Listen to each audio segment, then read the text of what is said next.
बहुत समय पहले की बात है। एक छोटे से गांव में मोहन नाम का लड़का रहता था। वह गरीब था, पर दिल का बहुत सच्चा और मेहनती था। उसके माता पिता हमेशा कहते थे, बेटा, ईमानदारी सबसे बड़ी पूंजी है। मोहन गांव में छोटे मोटे काम करके जीवन गुजारता था। एक दिन वह खेत से लौट रहा था कि रास्ते में उसे एक थैली मिली। जब उसने उसे खोला तो देखा कि उसमें सोने के सिक्के भरे थे। इतने सिक्के देखकर उसके मन में कई विचार आए।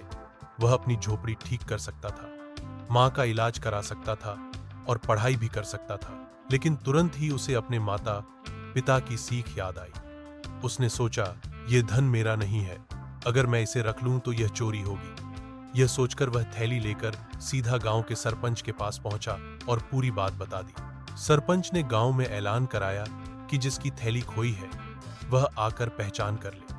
कुछ देर बाद गांव का एक व्यापारी वहां आया और थैली को पहचान लिया। व्यापारी अपनी मेहनत की कमाई गंवाकर दुखी था, लेकिन जब उसे अपनी थैली वापस मिली तो उसकी आंखों में खुशी के आंसू आ गए। व्यापारी ने मोहन की ईमानदारी से प्रभावित होकर उसे इनाम में कुछ सिक्के देने चाहे, पर मोहन ने विनम्रता से मना कर दिया और कहा, मुझे किसी इनाम की जरूरत नहीं है। सही काम करने से ही मन को शांति मिलती है।